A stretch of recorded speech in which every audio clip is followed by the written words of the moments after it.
Wish you could become a morning person? You know the type, up before the sun, early morning runs, first one to the office with donuts and a smile. How do they do it? Easy. With the new Galaxy Watch 8, sleep tracking and personalized insights from Samsung Health help you improve so you can wake up to a whole new you. One who, dare I say it, skips the snooze?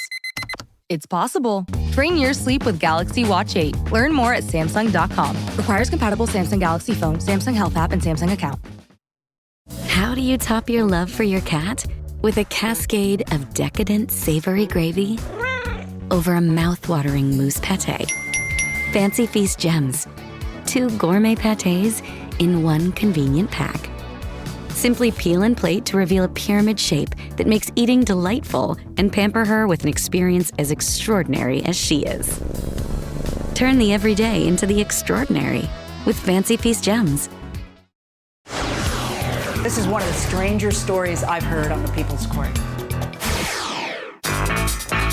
This is the plaintiff, Lydia Springer. She says she purchased some fine furniture at the defendant's shop, paid his employee in cash, and as it turns out, the employee took off with the money.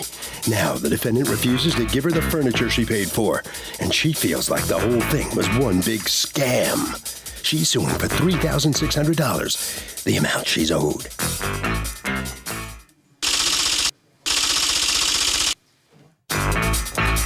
This is the defendant, Boris Kayev. He says the guy the plaintiff gave the money to is a crook and a swindler, but he doesn't work at his store. The plaintiff gave this guy money in her home. His store has never once received money from a customer's home, as he always gets paid for merchandise at the store. Unfortunately, the plaintiff was in fact swindled, but it has nothing to do with him. He's accused of causing a customer to go crazy.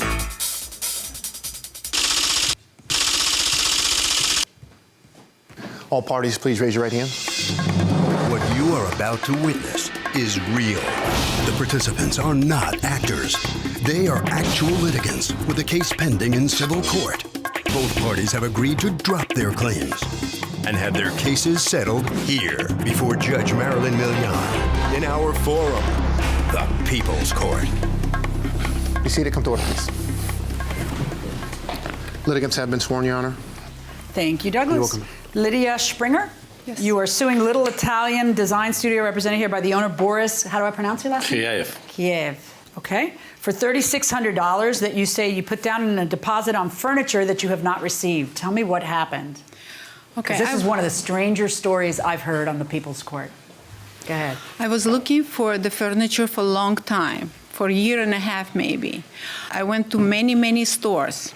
Then was the day I came to the store. And the name of the store is Little Italian Design Studio? Right. Okay. And this gentleman is the owner of the store. I came in, was a few people there, him, another guy, and his son, and another lady. So we came in, we saw the furniture is very expensive there. We was just looking around. We didn't know if we're gonna get something from that store or not. Then we start talking, and they say, when you're ready, come, we're gonna take care of you. Okay. I left, and because it was expensive, and I was thinking. So we shop around in many different stores. We came back half a year later. We is who? Me and my husband. Okay. We came back, and we know exactly what we want. We showed them the pictures. They opened the computer. We told them, they said, no problem, we're gonna order it. They posted. Who was there that time? That time was Edward, and Boris' son was there. Okay. So we came in, we checked the furniture, and we were still thinking there, because I said, how much you can give me? So he gave me the price. It was $7,200 altogether. How much did you have to give them down for them to order it? They say half a price, so it was $3,600. And how much did you put down at the store? I put it $100 because we didn't have more than that. Okay, and you'd already given $100, so it was an additional $3,500. $3,500. All right, and then you told them that you would bring that when? I told them when Passover finished on April 2nd. Okay. When we told them we're gonna come back after Passover finish, we're gonna bring it to the store, suddenly we have a phone call.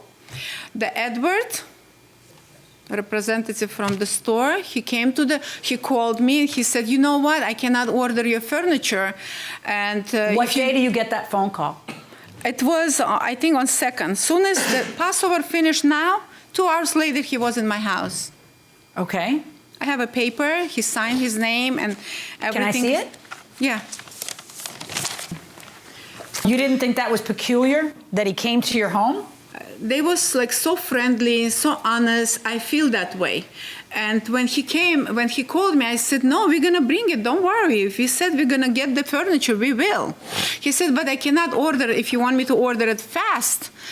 Just, you have to, give me money now. And so he comes over and you give him the cash and he signs this acknowledging that you gave him the cash. That's what he did. And I believe him because... And then when did you find out there was a problem? Then, like 2 weeks later, we went back. This gentleman was there together with his son, and he was like so upset, not about us, about something between them. And I said, listen, guys. Between who? Between him and Edward, between both of them. How do you know he was upset? Because he was pale. Yeah, but how do you know it was Edward he was upset at, not his wife or his son? No, because he told me. Oh, well, then go on and tell me what he said. He told me, you know what? He's not here anymore. He screwed me up. I don't want him. I called police and I kicked him out. Then I said, so okay, this is the store I deal with. I don't know why you kicked him out. And I said, I have to have my furniture. He told me that I didn't take your money. He did. That's what he told me. So he wasn't giving you credit for $3,500? No.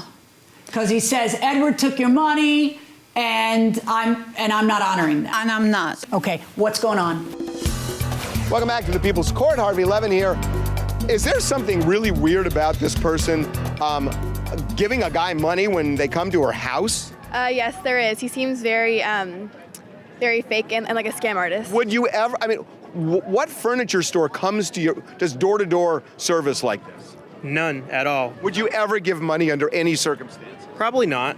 I'm not. In a way, is she to blame? Is the customer to blame, or is she just the victim? Yeah, I would say she's to blame. She's to blame, not the crook? I think both, but if you're gonna give money to someone you don't know, you should kind of... You penalize her for being stupid. Yeah, probably. Got it. Going inside the courtroom. Okay, whatever she said, it's true. She came to the store and make your order, make your purchase. But this guy... What guy? Is Edward. He's not my partner. He's not. He was a tenant downstairs on the basement with his furniture, and upstairs was my furniture. Wait a second. He owns a different furniture store? Different furniture, yeah. Different furniture in the basement. So he was going up all the way to my store because he was looking for the people, for the client, to sell them the furniture. And this day I wasn't here, I was in overseas. And when my son called me, he told me that he wants to sell to these people. And I know Wait, I'm not understanding. He's in your furniture store doing what? He did this sell. For his own furniture store? Yes. And does your son have eyeballs? No. I'm not getting it. How does somebody go into your store? I don't know if you're trying to describe a situation where you are the middleman and you're farming out that business to the other guy, or whether you're actually describing a situation to me where Edward goes into your store unbeknownst to you and steals your clients. What are you trying to say? Yeah, this is what he was doing. He was stealing my client. Don't you hate when that happens? When you own a store and another person walks in and spends an hour selling furniture to people, and apparently your son's what, on crack when this is happening? How would whoever is minding the store not notice this? I notice about everything, but unfortunately, I have argument many times with this person, and finally, after this situation, I just throw him out. I'm not understanding. What is your relationship with Edward, sir? Nothing. I think you're a liar. I think that if Edward is able to make sales in your store, it's because you are allowing it, because you're getting a cut of the sale. And then you and Edward have a little money problem, and then she's supposed to eat it? You think I'm going to make her eat it because you say that, how does Edward know where she lives? How does he get your records? You asked me, he called her. How does he know her phone number? Unless he was at your store with your approval selling her furniture on your paperwork. Your own. Yeah, it's my paperwork, yeah, but her phone number is over there and her address. And he was talking to them, not me. How? I'm riveted by this. You tell me how you own a store, which you've owned for how long? Excuse me? How long have you owned the store? A year and a half. Okay. And you have a store, and it's how big? It's like 3,500 square feet. Oh, okay. And someone is able to go into your store and make a sale under your nose with your paperwork without your knowledge, and you don't have to honor it. I'm honored. Why I'm not honored? Well, let's see. Yeah. According to her, she walks in to talk to you about the furniture, and you tell her, I didn't get $3,500. She didn't talk to me, and I didn't get that money. Which is exactly what you told her, which makes her feel like you're not going to produce the furniture. Are you producing the furniture and honoring her $3,500? No, I cannot produce. I cannot honor this sale. Why? Because the furniture themselves is cost almost $9,000. So I can resell for $7,200. Well, then why did you? I didn't do nothing. Is this your store? This is my store. Whose handwriting is that, by the way? It's his, Edward's. Oh, so he just goes in. Yes. Steals It's your... not steal. It gets better by the second. It's not steal. How does he get your receipt in order to make a sale of furniture that you claim not to know about? How does he do that? Don't you do you think I was born yesterday? Can I ask you something? Do you think I'm an idiot? I'm not idiot too. Oh, no, you're not an idiot. You're a liar. I'm not liar. No, you're slimy. There's a distinction. What you are is somebody who was doing business with Edward and now doesn't want to do business with Edward. And it's entirely possible Edward went to her house, because that's very unusual, took the $3,500 and put it in his pocket. The difference between you and I is that I think you have to honor this, because if you choose to have a representative like Edward, who you clearly do, because there is no way he could make a sale on your paperwork in your store to your customer if you didn't, and then things go wrong between you and Edward because you are a bad judge of character, in my book, you gotta eat it, not the customer has to eat it. What planet are you living on that you think a judge would let you do bad business and make the customer eat it? $3,600, verdict for the plaintiff.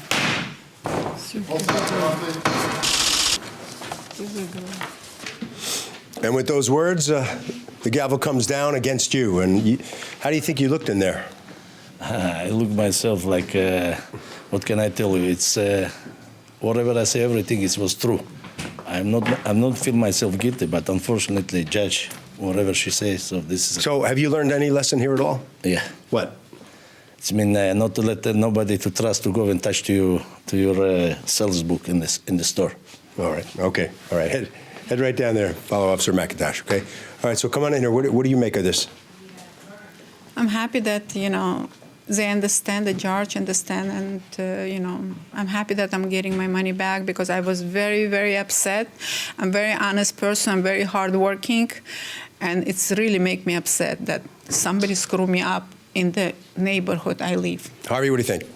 Okay, translation, Edward is the defendant's agent, and the defendant is responsible for what Edward does. That will do it for this case. Litigants for the next case on the way into the courtroom right now. Big news. Sephora is now on Uber Eats. So if you find yourself facing a beauty emergency, like needing a last-minute gift, or you're just out of your favorite mascara, again, don't panic. We got you.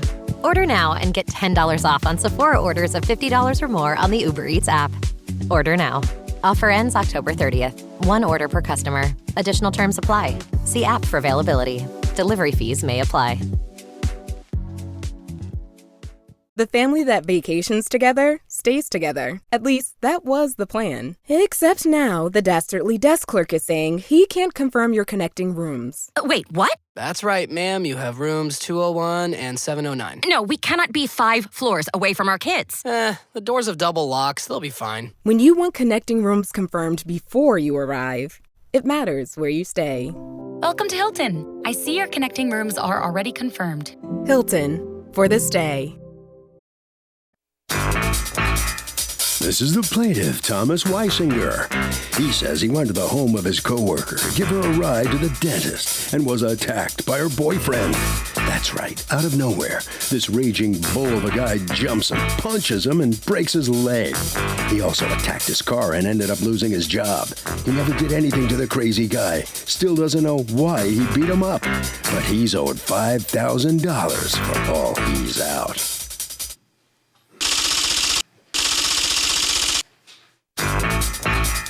This is the defendant, Devontae Cummings. He says he and the plaintiff had some words outside his former girlfriend's house, and the plaintiff pushed him.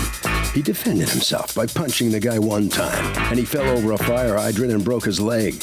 When the cops came, they realized the plaintiff had an outstanding warrant, but because the plaintiff was the so-called victim, they arrested him. Bottom line, all he did was defend himself, so he owes nothing. He's accused of going berserk.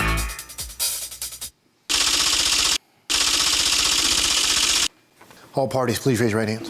Welcome back to the People's Court. Next case on the docket. The plaintiff says the defendant attacked him fiercely. It appears to be over the defendant's girlfriend. The plaintiff's leg was severely broken and he ended up losing his job. But the defendant says the plaintiff broke his leg by falling over a fire hydrant. So it's not his problem. It's the case of leg, a lawsuit. Thank you, Douglas. You're welcome, man. Thomas Weisinger? Yes. You are suing Devontae Cummings for $5,000. You say you're actually out $7,000 something. Because according to you, he assaulted you. Tell me what happened. I was called by a co-worker to take her to the dentist. Her face was swollen. I took her to the dentist at 8:50 in the morning. I was going to work at 11. I took her to the dentist. She got a phone call. I brought her back to the house. She got a phone call? What does that mean? Someone had called her saying something was wrong with her house. That's all I had So overheard. she left. So you left the dentist? Like she didn't get to see her dentist? Nope, didn't get to see her dentist. As soon as I got her there, she got a phone call. I took her right back to the house. Okay. And who is this girl to you? I was just a co-worker. I worked with her at a previous job. Okay. I dropped her off. She came out the house crying and screaming. Someone tore her house up, broke in. I looked inside, said, okay, sorry. I came back out, going to the car. I'm on the corner here, because her house is on the corner. Car passed by. This gentleman here, he came out the car. He said maybe a couple words to me. He said something about he was the one that was calling me and stuff like that. What do you mean he'd been calling you? He had previously stalked me out pretty much. He knew about me. He knew my car. He knew my license plate. He had my phone number. He told me where information. Why is this happening? What are you not telling me? Are you stepping out with his girlfriend and that's why he was calling you, or he thought you were, or whatever? He thought I was messing with his girlfriend. Were you? No, I was not. Okay, go on. It was at a previous job. I dropped her off. I come back to the corner. He hops out the car. He says what he had did. And he says to you what again? He says, I'm the one that been calling you, giving you the threats. Okay. And then he strikes me. I fall across a fire hydrant. My leg got bruised and torn one side. Basically, it broke my leg. Broke it. I have plates on the side and in the front of my leg. I'm going to physical therapy twice a week to try to get the back side of my muscles back to form. They say it looks good, but the leg is broken. I'll be out. Do you have your medical records? Yes, I do. Were there any witnesses? There was a construction crew there, but they didn't really acknowledge it. And what about the girl? She was the only other one that was there at this time. And where is she today? She stopped talking to me. It was just nothing but text message. How you doing today? How's your leg doing? That's all I would heard from this girl ever since that event occurred. What happened? Your Honor, one morning I woke up. My girlfriend was leaving the house, whatever. I asked her where she was going. She said the dentist. I believe a week prior to that incident or whatever, I seen her at her mom's house or whatever, and he was picking her up to drop her off. They're so-called friends. But when I asked him to leave my house or whatever, he didn't leave. Wait, this time? We're talking about this time? This time that You asked him at 8 something in the morning to leave your house. And First of all, I don't understand. Your girlfriend was at the dentist and she gets a call that something's wrong at home. What was wrong at home? Nothing was wrong at home. Did you call her and tell her to come home? Yeah, I told her to come get her stuff. I put her stuff by the door. That was what was wrong. Oh, because what? Because she was leaving with him? Yeah, I didn't know who this guy was. And then when he came to my house, I asked him to leave. He said no and said something else, so I go in the house. I called the police. You asked him to leave where? Where was he? Leave from my house. Was he in front inside of the my door. house? No, he was right on my doorstep. And then after that, I went in the house, whatever. I called the officers, whatever, and I was like, there's this guy in front of my house harassing me, gave him the license plate and stuff. They didn't come. They put me on hold. I guess they was on the phone with him, whatever, because I hit him one time, and he tripped over a fire hydrant and said his leg was broke. Is there a fire hydrant on your stoop? No. But how does he trip over a fire hydrant when you hit him if he's on your like, I don't understand you see, he's not there. He's on the street when you hit him, because if he falls over a fire hydrant, he's on the street when you hit him, because that's where a fire hydrant is, in the It's right street. in front of my house. Yeah, I know, in front of your house. Well, I know it's your zip code, but he's on the street, not at your door, and you hit him once, and he falls. Yeah. Okay. And what's your defense? That I shouldn't get sued for $5,000 because I have nothing to do with his car. Well, you hit him, and he ended up in the hospital with a plate in his leg. That's not my fault, Your Honor. It's not your fault. It's the fire hydrant's fault. Whose fault is it if it's not yours? You just told me you hit him. It's not my fault. He couldn't pay for his car. The day that I got arrested, my arresting officer said he had a warrant out for his arrest for not paying the bank money for his car. I don't have nothing to do with him not paying no money. He has a bizarre theory of, like, we'll talk about damages later. Let's talk about liability first. There's two parts to any lawsuit. The first one is, he did me wrong, Judge. And then the next one is, and so he must pay me X. I'll get to and so he must pay me X in a second. I'm still dwelling on he did me wrong. If not you, then who? You punched a guy out because you were angry because you thought he was stepping out with your girlfriend, which maybe he was.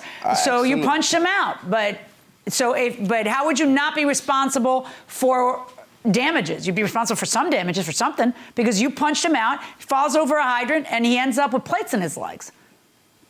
His leg was broke prior to that. Oh, it was? How do you know? They said it in the courtroom. Okay, tell me about that. I was playing a sport there 9 years ago, and I did fall on a blacktop, and my patella tendon was torn. Okay. All right. There is a concept in the law known as the eggshell plaintiff. Okay? What that means is, really, you take your plaintiff as you find him. If you choose to hit a guy who has a complicated patella, that's your problem. You don't get to say, it was all my, I got to beat him up because all his damages, that's not all my fault because it was broken before. You don't get to say that. We don't want people to say, because here's the deal. We don't want people hitting people, okay? What you needed to do was throw her out, and that's that, and move on with your life. You didn't need to hit him. So, would you punch the third person if you found out that your boyfriend or girlfriend were cheating with that person? Probably if I caught him in the act. Oh, you would hit him? Oh, yeah, probably. So the anger is directed toward him and not your girlfriend? Yeah, think about that one. Pissed about her. But okay, think about that one. What do you think? I wouldn't hit anyone. I would probably just walk away, post a really bad... Okay, that's wise. What do you think? I wouldn't hit the other person either, just because you don't know what the other person knows. You don't know if they know you exist, Fair point. Good point. Going inside the courtroom. Give me your medical records, please. All of your medical records. This is it? This is all you brought? That was, yes. I have a medical bill here, sorry, but that's all my records from the hospital. I'm sorry, what's your defense? Do you have a defense? No. Nope. Just that I'm not guilty. Why are you not guilty? Because I don't have nothing to do with his car. Or his money not being paid to the bank. What you're suing for is you're suing for $6,500 that you say you owe to the bank for your Kia, which you weren't able to pay for because you weren't able to work because he hit you. That is correct. Okay. You don't get that. Okay. Okay. So, in other words, if you live a life where you have no savings for a rainy day, that is your option. But what the defendant would be liable for are those damages that are foreseeable by having beat you up. Okay. In other words, that you'll go to the hospital, that you'll be out of work, and that it will hurt. Mm-hmm. Okay? Okay. So you're right, he doesn't get to have you pay for his car. Now let's talk about the three things that matter. That he went to the hospital, that he was out of work, and that it hurt. What's your defense to that? I'm curious because in your answer to the lawsuit, you said he pushed you. And you haven't said that once in this entire trial because you pretty much made that up in the answer to the lawsuit, right? Come clean. No. Now's the time. No. No? Oh, well then how come you never mentioned that in all this time? It's a lot of stuff that hasn't been mentioned that I was getting accused for, just like it hasn't been mentioned. Very simple. I've asked you 100 times what your defense is, and your answer is just that I'm not guilty. I have nothing to do with his car. Oh, by the way, speaking of just that you're not guilty, you pled guilty, right? Yeah. Oh. That's what my lawyer asked me to do instead of being incarcerated. Did your lawyer tell you that that's something that can be used against you in a court of law later, too? When somebody sues you civilly? No. Oh. What did you think would happen if you pled guilty to this charge and he was going to sue you for his damages? That I would have had to pay them fine. Yeah. Yeah. Well, good. Well, that's good. That wraps it up in a nice, tight little bow. All right, folks. Where's the girl? Where's the girl? She dumped you? No. What happened? I let her go. That day? Yeah, I was incarcerated, had to bail out. What am I going to stay with You her never for? talked to her again? No. Ever? Like, No. how long had you dated her? 3.5 years. Oh, my goodness. Neither one of you ever talked to her again. Is she hot? I mean, I hope she's hot. I hope she was worth all the heartache that she ended up giving both of you. Nope. Okay, folks. You're claiming the value of a ring. What happened to the ring? When I fell off the fire hydrant, it's in the grass. I fell down the hill. There's a sewer system right there. I dropped my ring. My ring came off. I have a blood pressure. My ring fluctuates. My finger fluctuates. It gets bigger or smaller. So it fell off this time. I hit the ground. I heard a tink tink, but I'm worried about getting back up. I didn't see where he was at. I'm getting back up. I heard it. Fell. I get back up. My leg gave away. And I got up in the car, and I'm leaning. I'm looking for my keys. I can't find nothing. He comes back out this the second time, and he says something. He went back in there. He comes out the third time. That's when he smacks me. I have glasses on. I got some $250 Devani Galana glasses, and he smacks them off. He says, "Give me those." And he stomps on them right in front of me. He walks back again. This time he sees my keys. He picks the keys up. He says, "I should keep these." And he walks and he turns around. He comes within 4 feet of me. He throws me my keys. So now I have my keys. And I'm thinking about where my ring was at now. I lost my keys, and I got my ring back. Got my keys back. So that's where I lost my ring on the sewer system when I fell. It's a little. Okay, I got it. And then the hospital bills were covered by insurance except for $452? That is correct. Okay. Mr. Cummings, I hope it felt good because it's going to cost you. I find in favor of the plaintiff in this case. For the hospital bills, I guess the ring and the sunglasses, although this is all this is what we call a little rough justice, and certainly pain and suffering as a result of what happened in the amount of $2,500 verdict for the plaintiff. Pay the man. Both sides, hold on, please. Okay, chance to talk to the defendant coming out after this case. What's your feeling on the verdict? You see he collected $2,500 because of your actions. Yeah, it happens. Yeah. All right, go back to the moment. Do you regret any of your actions there? If you had it to do over, would you hold back? I don't know. Just probably would have left. Yeah. Okay. All right. Right around the corner this way. And so he sued for $5,000, and he's awarded $2,500. What's your reaction to this? It's not exactly. I think it's fair. I mean, somewhat fair. It's better to get half a loaf for some of your bread back that you lost than nothing at all. Mm-hmm. How's it like? Oh, it aches when it rains, but otherwise it's getting a lot better. Is it going to rain? I hope. No, don't feel it. No, okay. Harvey? By the way, the defendant pled guilty, which makes it a slam dunk in a civil suit because in a criminal case, you prove guilt beyond a reasonable doubt. The standard in a civil case is way lower, so you don't have a prayer if you plead guilty. That'll do it for this case. Litigants for the next case on the way into the courtroom right now. No one should have to choose between their own safety and their pets. But nearly half of domestic abuse survivors delay leaving because they can't bring their pets with them. Purina is helping to create more pet-friendly domestic violence shelters through the Purple Leash Project, so survivors and their pets can escape and heal together. Visit Purina.com/purple to learn more. This is the plaintiff, Rima Hawks. She says she agreed to rent the defendant's apartment. And once she paid her the first month's rent and security, the woman told her the security deposit was non-refundable. Non-refundable? How can a security deposit be non-refundable if there are no damages? She felt uncomfortable with renting the place after she heard that, told the woman she no longer wanted the place, and now can't get back her $1,500, so she's suing.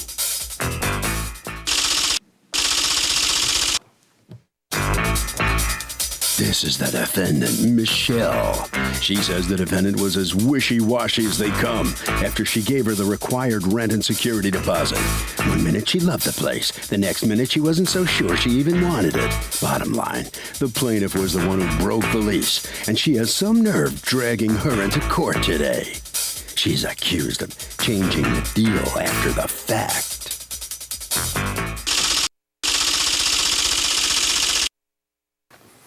All parties, please raise your right hands. Welcome back to the People's Court. Next case on the docket, the plaintiff says she put a deposit down in an apartment, and the defendant said the security was non-refundable and it cost the whole thing. But the defendant says the plaintiff broke the lease, so tough. It's the case of you make me very insecurity. Rima Hawks, you're suing Michelle. You've asked us not to mention your last name for $1,500 for rental on a place that you did not go through with renting. Okay, yes. And you feel that you should get your money back. Tell me about it. Yes. I had to move because they were raising my rent for $400 more. So I looked on Craigslist and found Michelle's ad under rent by owner. I was specifically looking for no fee rent by owner so I wouldn't get in the same situation. Meaning what, a realtor? Right. Okay. I called, we met I think it was the next day, and everything seemed great. It was 1 month rent, 2 months security. And it was supposed to be for $1,400. So a week later, she let me know I have the apartment for $1,500, not $1,400. We met the next day, and I brought. Why $1,500? Because she knew she was getting a lot of interest in the apartment, and people were offering her more, and she can get that. Right. So you agree? I agreed.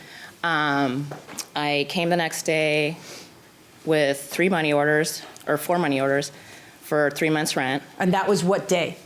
The 18th of June. Okay. So the 18th of June, you give her how much money? $4,500. Okay, so that represented? First month's rent, 2 months security. All right, go ahead. Yes. So, we had corresponded a lot, and just right when I'm paying, she's like, "Oh, you don't get half of the security back, though." And I completely had What do you mean, just when you're paying? Well, she never mentioned it the whole time that we've been corresponding back and forth, or when I went to see it the week before. I said, "Oh, it's 2 months security," more than once, and she said, "Yeah," but she never said, "Oh, but half of that is a fee or a non-refundable something." I was completely blindsided. I had no time to think about it. She just told me right then and there. This whole time, she never told me that there was a fee, and I had no time to think about it. And so I paid her, but the next day I said, "You know what, Michelle, I do not feel right about this fee. I don't know why you're charging a fee. This is the whole reason why I came to an owner, not a broker or whatever. I don't know." And she, I thought we could negotiate it. I thought she'd be like, "You know what, you seem like a great tenant. We can put this towards a month rent," or something like that. She has a very different story about this. She says that you had cats and that there was some issue about the cats. Was there a cat issue? Well, I had 2 cats, and that's why she was charging more money for the rent, $1,500. And I gave her 2 months security, but you get that back if everything's great when you move out. Not you just keep $1,500 just for no reason, And so I just thought it was really getting sketchy. Okay. So what'd you tell her? Oh, the next day I was just like, "Michelle, I don't feel right about this fee, and we've already raised the rent $100, and you've got a fee, and what's to stop you from also taking the other $1,500 security?" I mean, I just feel like she kept, I didn't know what she was going to come up with next, and it made me feel uncomfortable, and I thought maybe she would negotiate with me, but she never would. And she talked me out of it and said, "It's going to work out, it's fine, Wait, what was she saying? I'm keeping $1,500 no matter what, or it's going to work out and I'll return basically, it? This is standard. Look on any of these ads. You're always going to have to pay a fee, no matter, it's just a standard protocol. A fee for the pet or a fee for something else? Oh, like a broker fee. I really don't know. I felt like she was double talking. Do you have texts between you two that show these conversations you're talking about? No. Do you have texts between you two? Yes, lots May I of see texts. them? Can you log into that little trail in your phone? Yes. Thanks. What's going on?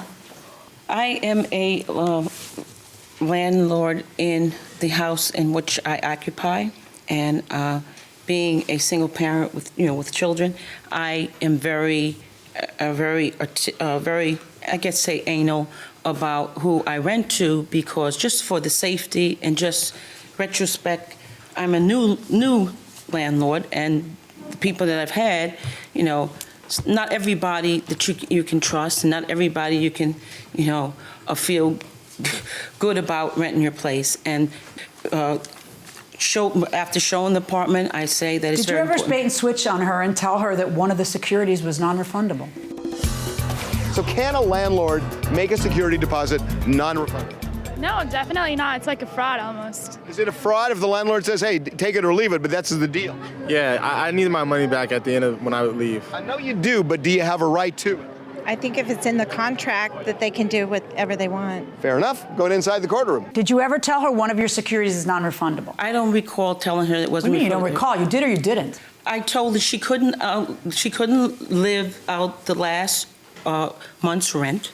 And if you don't stay in the apartment, after looking through the apartment, there's no damage, you take the money from the security deposit and you return the rest. All of it? You return, yes. Did you ever tell her, though, that $1,500 of that security was going to be a fee? I told her it was for security. The security. Yeah, are you hearing me? I No, know what security is. Did you ever tell her it's a fee that you're not going to see back? I don't recollect telling her that there was a security fee. But how do you not recollect? That's an answer that's either yes or no. It's not a do not recall answer. It's either a yes or a no. She's saying that you switching that on her made her uncomfortable, and that made you not want to move in. And this is what, the 20 what? The day after, the 20th. That wasn't, Your Honor, if you look at the emails that I submitted to the court. Let me see the emails. Most of this conversation was after the fact that she told me she had cats. She didn't tell me that when she originally. Yeah, but you guys resolved that problem, and you said, okay, fine. No, we resolved, and due to that, she calls back and says, this is when she's texting me saying that, I don't feel comfortable because there's a carpet on the floor and that you will take it from the security deposit. She says that in one of the emails. Hold on. Yeah, the email on June 13th. I really do want the apartment, but I am feeling kind of worried about the cats, not knowing it's such an issue. I will constantly worry about if I move in and that will not feel relaxed about it. And honestly, the carpet on the stair may be iffy.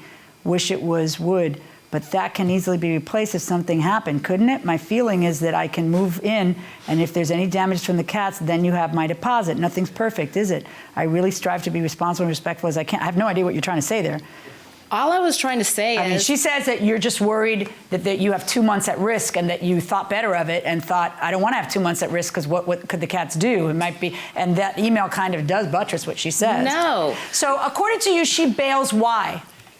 Your Honor, because when she bailed, because she knew that her cats, they wasn't declawed, that they damaged property, and that she felt there was too much security at risk. She didn't want to end up losing so much money, and so she changed her mind. Exactly. All right. So, but she tells you. When does she tell you? I don't want the apartment. I don't think I can go through with this.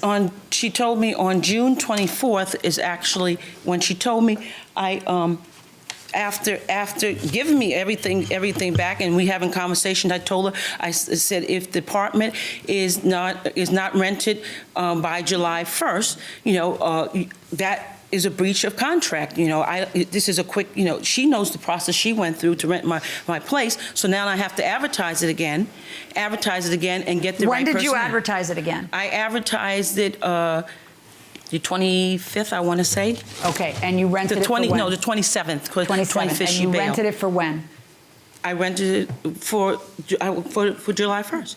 Oh, you did rent it for July 1st. I said I wanted to rent it for July 1st. I asked you rented it when, and then you said I rented it July 1st. Oh, no, I put it on to rent right after she canceled. You rented it for when? Right, for August 1st. Did you miss a month's rent? Yes. Show me the lease with the new person.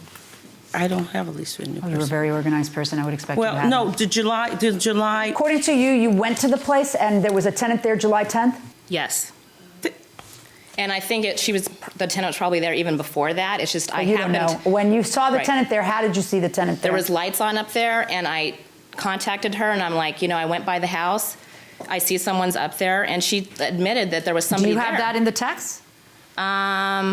I just put my passcode into your phone to get. Will you please bring? I don't know if that's in the text, but she did admit that somebody was in there. Yeah, she's not admitting it now. She says she went when you said that. So she's saying nobody was in there. I have it printed out. Would it be easier for the printout, or no? I like seeing it right in the phone because people can print out what they want. Okay.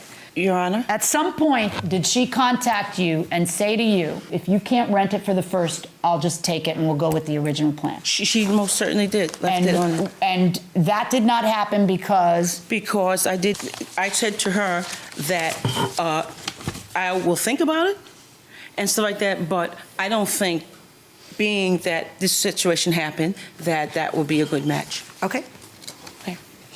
So, what do we have? I don't think I have it where she actually said somebody's moved in there, but she said somebody is going to be in there by the 15th, and that... the 15th of what? July 11th is when I sent her back her security deposit, because I had told her previously. When did you rent? Ma'am, it's so simple. You rented the place as of when?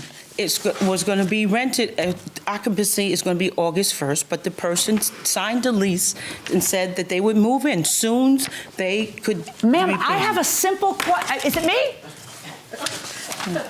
Absolutely. You rented the place as of when? Don't play back and forth with me. You started collecting rent there as of when? What date? If they gave it the Is it July 15th or August 1st? July 15th. Then why have I asked you this question 10 times and you've constantly said the same thing? You understand what mitigation of damages is, right? Because you talk about how, like you've been burned and you don't want to be burned. I understand that, but I don't want you burning somebody else either. Okay? Mitigation of damages means you get to have what you're out. And if you're not out, you don't get to have it. But more than that, this tenant told you, if you can't get a tenant, I'll move in. I understand why you don't want her. I don't want her either.